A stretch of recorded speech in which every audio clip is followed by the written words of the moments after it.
Hello friends, तो चलिए start करते हैं डेली करंट अफेयर्स। आज 17 मार्च है और 17 मार्च से जितने भी इंपॉर्टेंट करंट अफेयर्स हैं वो देखेंगे। तो चलिए स्टार्ट करते हैं। देखिए, आज की पहली क्वेश्चन है, संघाई सहयोग संगठन के पर्यटन मंत्रियों की बैठक कहाँ आयोजित हुई।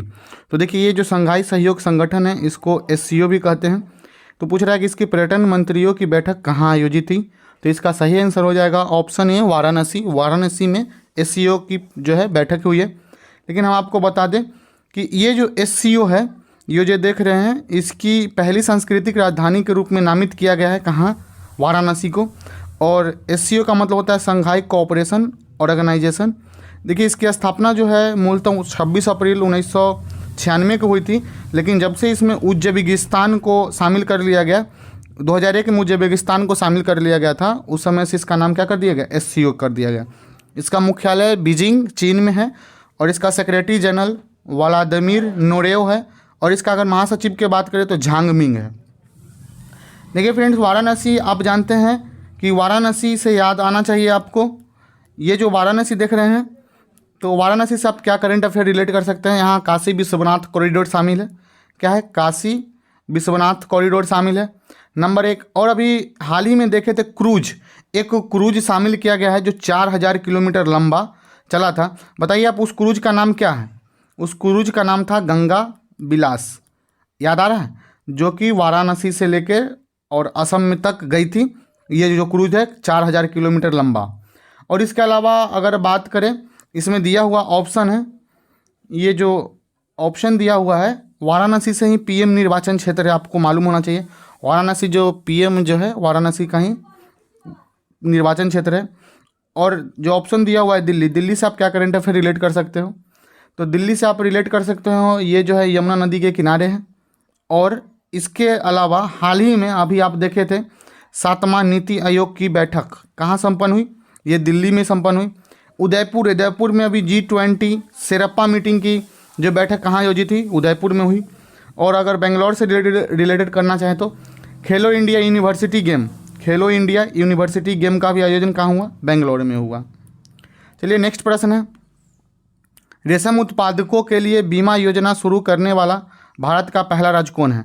ये कह रहा है रेशम उत्पादकों के लिए अब जो है बीमा योजना शुरू हो गया है। तो कौन ऐसा राज्य है जो शुरू किया है, कौन सा बना है। तो इसका सही आंसर हो जाएगा ऑप्शन बी, उत्तराखंड। देखिए, ये जो है रेशम देख रहे हैं, ये है रेशम उत्पादक होता है। तो चलिए इसके विशेष हम बात करते हैं पॉइंट्स के। आप लोग जानते हैं कि उत्तराखंड की राजधानी कहाँ है, देहरादून और गैरसैंण दोनों है, लेकिन जो है ग्रीष्मकालीन राजधानी है। देखिए, इसकी स्थापना 9 नवंबर 2000 को हुई थी। ये अभी के यहाँ मुख्यमंत्री कौन है, पुष्कर सिंह धामी है। और सबसे विशेष बात, जो अभी 2023 में गणतंत्र दिवस हुआ है, उसे सर्वश्रेष्ठ झांकी के रूप में किसको मिला है, उत्तराखंड को। पहला मदर मिल्क कहाँ स्थापित किया गया, उत्तराखंड में। और यहाँ एक हाई कोर्ट नैनीताल से कहाँ शिफ्ट कर दिया गया है, हल्द्वानी में शिफ्ट कर दिया गया है। और एक और बात, हैदराबाद को उत्तराखंड को आप क्या कह सकते हैं, वैली ऑफ फ्लावर किसे कहा जाता है, वैली ऑफ फ्लावर, ये कहा जाता है उत्तराखंड को। और फ्रेंड्स, जिम कॉर्बेट जो है, जिम कॉर्बेट नेशनल पार्क कहाँ है, उत्तराखंड में ही है। तो चलिए इसके अलावा अगर बात करें, इसमें दिया हुआ ऑप्शन जो है उत्तराखंड के अलावा गुजरात, तो गुजरात से आप कौन सी रिलेट कर सकते हैं। देखिए, हाल ही में अभी बालिका पंचायत का गठन हुआ था। बालिका पंचायत का गठन कहाँ हुआ, ये गुजरात में हुआ। और हरियाणा में नेशनल एजुकेशन पॉलिसी जो है प्राइमरी लेवल तक लागू करने वाला पहला स्टेट कौन हो गया, ये कर्नाटक हो गया। लेकिन इसमें क्या है, नेशनल एजुकेशन पॉलिसी को प्राइमरी लेवल तक लागू किया गया है। लेकिन वही अगर आपसे पूछा जाए NEP नेशनल एजुकेशन पॉलिसी लागू करने वाला पहला राज्य कौन है, तो ये पहला राज्य है कर्नाटक। कौन राज्य है, कर्नाटक। लेकिन जानते हैं हाल ही में भी जो एक रिपोर्ट आई है, वहाँ हरियाणा में सर्वाधिक बेरोजगारी भी कहाँ दिया गया है, सर्वाधिक बेरोजगारी भी हरियाणा में ही है। इसके अलावा अगर उत्तर प्रदेश की बात करें, तो उत्तर प्रदेश में सबसे ज़्यादा ऑनलाइन गेम, जो ऑनलाइन गेमिंग जो एक्टिव कौन रहता है, कौन सा राज्य रहता है भारत का ऑनलाइन गेम में, तो वो है यूपी। इसके अलावा हाल ही में अभी देखे थे PM स्वनिधि योजना का क्रियान्वयन भी कहाँ किया गया, ये किया गया था यूपी में, ये नरेंद्र मोदी जी के द्वारा। पेड टैक्सी की शुरुआत भी कहाँ किया गया है, ये भी यूपी में ही किया गया है। चलिए नेक्स्ट क्वेश्चन की बात करते हैं। नेक्स्ट क्वेश्चन है, भारत ने किस देश के साथ सेमीकंडक्टर सप्लाई चेन और इनोवेशन पार्टनरशिप पर एक समझौता ज्ञापन पर हस्ताक्षर किए? ये जो सेमीकंडक्टर के बारे में आपको कई बार बता दिए हैं, तो बताइए सेमीकंडक्टर का जो है इसके साथ क्यों समझौता किया है? क्योंकि ऑटोमोबाइल के सेक्टर में अधिकतर यूज किसका होता है? सेमीकंडक्टर का होता है। तो इसीलिए इसके लिए एक MOU पर हस्ताक्षर किया गया है। तो किसके साथ किया गया है? तो इसका सही आंसर क्या हो जाएगा फ्रेंड्स? इसका सही आंसर हो जाएगा ऑप्शन डी, USA। देखिए अब जो है USA के साथ सेमीकंडक्टर सप्लाई चेन और इनोवेशन पार्टनरशिप पर जो है एक MOU हस्ताक्षर किया गया। ये कब किया गया? 10 मार्च 2023 को। कहाँ किया गया है? नई दिल्ली में किया गया है।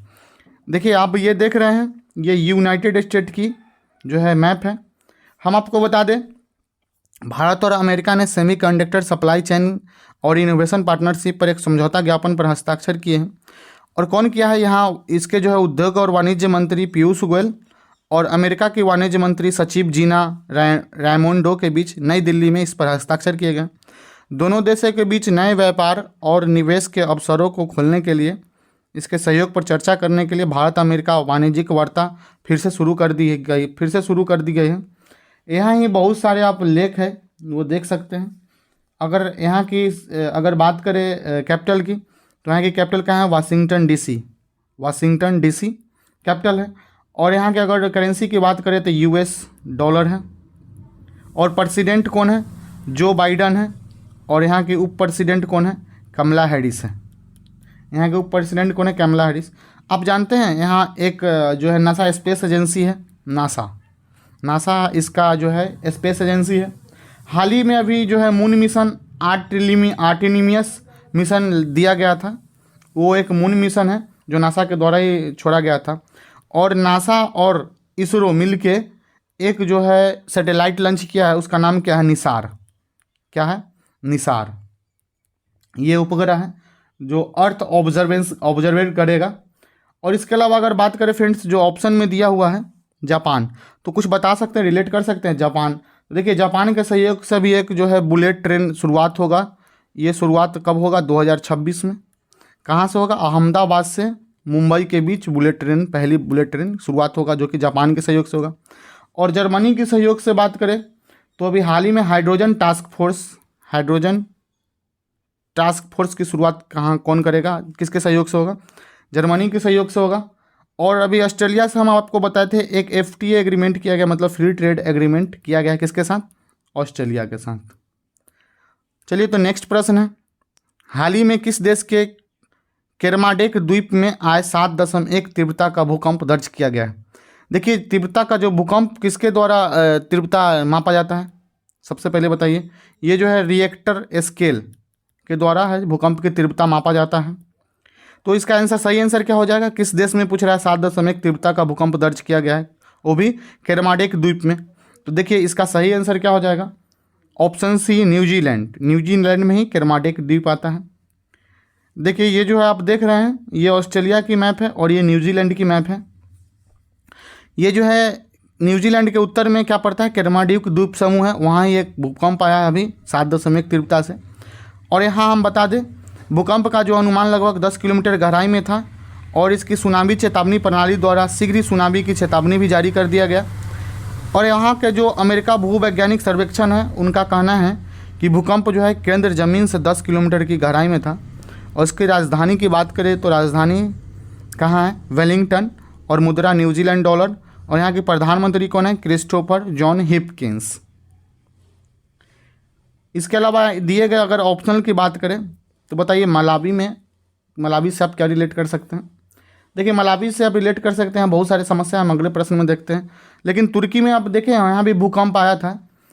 तुर्की में भूकंप आया तो भारत के द्वारा एक हेल्प के तौर पे हेल्प भेजा गया। उस ऑपरेशन का नाम क्या था? दोस्त। क्या नाम था? दोस्त। ये याद रखिएगा, ये इंपॉर्टेंट क्वेश्चन हो सकते हैं। इसके अलावा अगर बात करें ऑस्ट्रेलिया में, तो कोरल रेप के कारण ये भी जो है चर्चा में रहता है।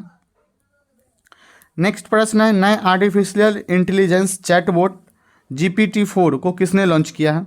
तो इसका सही आंसर क्या हो जाएगा? Option A, OpenAI। देखिए OpenAI का जो अभी जो इसका 3rd वर्जन था उससे कई गुना अच्छे ये जो है इस पर विश्वसनीय भी होगा। हम बता दें, ये जो है OpenAI चैट GPT के सफलता के बाद एक नया आर्टिफिशियल इंटेलिजेंस चैटबॉट GPT-4 को लॉन्च किया गया है। इसे एक सक्सेसर के रूप में देखा जा सकता है, क्योंकि ये जो है रचनात्मक और विश्वसनीय है, और इसके साथ ही अगर बात करें पिछला जो मॉडल था GPT-3 की तुलना में अधिक एडवांस है, और अगर इसको ग्राहकों के लिए उपलब्ध होगा, और इसके सर्विस के अगर बात करें तो इसके प्रीमियम एक्सेस के लिए प्रति माह $20 का भुगतान करना होगा। इसके अलावा फ्रेंड्स अगर ऑप्शनल में दिए हुए बात करें, अमेजॉन जो अभी क्या है एप्पल कंपनी को पीछे छोड़ते हुए दुनिया की मोस्ट वैल्यूएबल कंपनी बन गई है। अगर बताइए, अगर आपसे पूछा जाए कि ये जो अमेजॉन की CEO कौन है, तो एंडी जेसी है।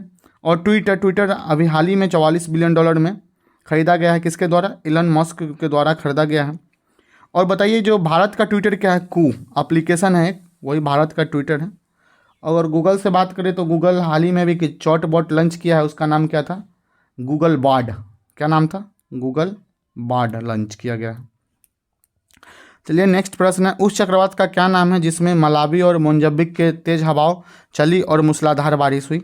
पूछ रहा हो कि आपसे उस चक्रवात का नाम पूछ रहा है जो मलावी और मोजाम्बिक में तेज हवाएं चली और जो है मूसलाधार बारिश हुई है। तो इसका सही आंसर क्या हो जाएगा? इसका सही आंसर हो जाएगा ऑप्शन बी, फ्रेडी। चक्रवात का नाम क्या था? फ्रेडी। अब देख सकते हैं किस तरह से कितना चक्रवात घातक आया है, जो कि यहाँ के लंबे लंबे पेड़ पौधे और जो बिजली की पोल भी आप गिरे हुए देख रहे हैं कहीं कहीं। तो इस तरह से बहुत ही वहाँ पर क्षति भी हुआ है। जब आपदा आती है, प्राकृतिक आपदा आती है, तो वहाँ पर नुकसान ही होता है। तो चलिए इसके अलावा अगर बात करें ऑप्शनल की, ग्रेबियल, तो ग्रेबियल से क्या याद आ रहा है आपको? ये अभी हाल ही में बताया, अभी न्यूजीलैंड में ये चक्रवात आया था। फ्रेडी बता ही दिया आपको। इसके अलावा ताउते को आप क्या चीज़ से रिलेट कर सकते हैं? ताउते को हाल ही में म्यांमार में द्वारा इसका नामकरण किया गया था, यार गोनी को आप देख सकते हैं फिलीपींस में द्वारा प्रभावित है। नेक्स्ट है, संयुक्त भारत और सिंगापुर अभ्यास बोल्ड कुरुक्षेत्र ने कहाँ प्रतिष्ठित हुआ? देखिए, एक संयुक्त भारत और सिंगापुर के बीच एक अभ्यास हुआ, उसका नाम क्या दिया गया है? बोल्ड कुरुक्षेत्र। तो ये ध्यान रखिएगा। तो पूछ रहा है कि बोल्ड कुरुक्षेत्र कहाँ पर प्रतिष्ठित, मतलब कहाँ पर आयोजित किया गया, हेल्ड कहाँ किया गया? तो इसका सही आंसर क्या हो जाएगा? इसका सही आंसर हो जाएगा जोधपुर, ऑप्शन बी, जोधपुर में। बोल्ड कुरुक्षेत्र कहाँ आयोजित किया गया? जोधपुर में। देखिए, हम इसके अलावा अगर बात करें जोधपुर में भारत और सिंगापुर से और क्या रिलेट कर सकते हैं? कौन सा एक्सरसाइज? एक सिम्बेक्स एक्सरसाइज को भी रिलेट कर सकते हैं, जो सिंगापुर और इंडिया के बीच होता है। इसमें जो ऑप्शन दिया हुआ है देख सकते हैं, उत्तराखंड में भी एक दस्तानिक अभ्यास शुरू हुआ है। और इसके अलावा हैदराबाद से आप क्या रिलेट कर सकते हैं? अभी हाल ही में बायो एशिया समिट कहाँ हुआ है? वो हैदराबाद में हुआ है। मुंबई से आप अगर रिलेट करना चाहें तो हाल ही में अभी देखे थे काला घोड़ा आर्ट फेस्टिवल कहाँ शुरू हुआ? वो मुंबई में हुआ था। चलिए नेक्स्ट प्रश्न है, फरवरी महीने के लिए men's player of the month का अवार्ड किसने जीता? तो इसका सही आंसर क्या हो जाएगा? इसका सही आंसर होगा फ्रेंड्स ऑप्शन है, हैरी बुर्क ने। देखिए, हैरी बुर्क जो है अभी जो फरवरी महीने में men's player of the month का अवार्ड जीता। लेकिन शुभम गिल वनडे क्रिकेट में सबसे तेज गति से सेकेंड सेंचुरी बनाने वाला, दोहरा शतक बनाने वाला तेज गति से वो खिलाड़ी कौन बन गया? अब शुभम गिल। अगर सैम करन की बात करें, ये जो है इंग्लैंड की है और इसे पंजाब किंग्स के द्वारा 18.5 करोड़ में IPL के सबसे महंगे खिलाड़ी के रूप में खरीदा गया है। और विराट कोहली, ये तो आप देख ही रहे हैं, ये चर्चित है ही। इसके अलावा अगर बात करें, इसके भारत के ऑलराउंडर रविंद्र जडेजा और वेस्टइंडीज के स्पिनर गुडाकेश मोती को पीछे छोड़ते हुए जो है ब्रुक ने ये अवार्ड जीता है। लेकिन पिछले महीने यह अवार्ड भारत की युवा क्रिकेटर शुभम गिल ने भी क्या किया था? जीता था। चलिए फ्रेंड्स, नेक्स्ट प्रश्न है आपका। ये प्रश्न है ये आपका, कह रहा है कि हाल ही में दुनिया का सबसे लंबे प्लेटफॉर्म का उद्घाटन कहाँ किया गया? देखिए, दुनिया का सबसे लंबे प्लेटफॉर्म का उद्घाटन कहाँ किया गया? ये जो है कर्नाटक में किया गया है। देखिए, सबसे पहले जो था भारत का सबसे लंबा प्लेटफॉर्म यूपी का कौन था? गोरखपुर। अब जो है दुनिया का सबसे लंबा प्लेटफॉर्म जो है कर्नाटक में हो जाएगा। हम आपको बता दें, कर्नाटक में बताइए कौन सा स्टेशन का नाम क्या है? देखिए पीएम मोदी ने दुनिया के सबसे लंबे प्लेटफॉर्म राष्ट्र को समर्पित किया है। उसके अलावा अगर देखें फ्रेंड्स, उसके अलावा अगर देखें हम तो प्रधानमंत्री नरेंद्र मोदी ने कर्नाटक के एक है श्री सिद्धारूढ़ स्वामी जी हुबली स्टेशन पर दुनिया का सबसे लंबे प्लेटफॉर्म का निर्माण किया है। यह जो है 1507 मीटर लंबा प्लेटफॉर्म है, जिसे करीब 20 करोड़ रुपए की लागत है। 1560 मीटर लंबे प्लेटफॉर्म नंबर 8 दुनिया के सबसे लंबे प्लेटफॉर्म है। नंबर 8 कितने नंबर प्लेटफॉर्म? 8 number platform.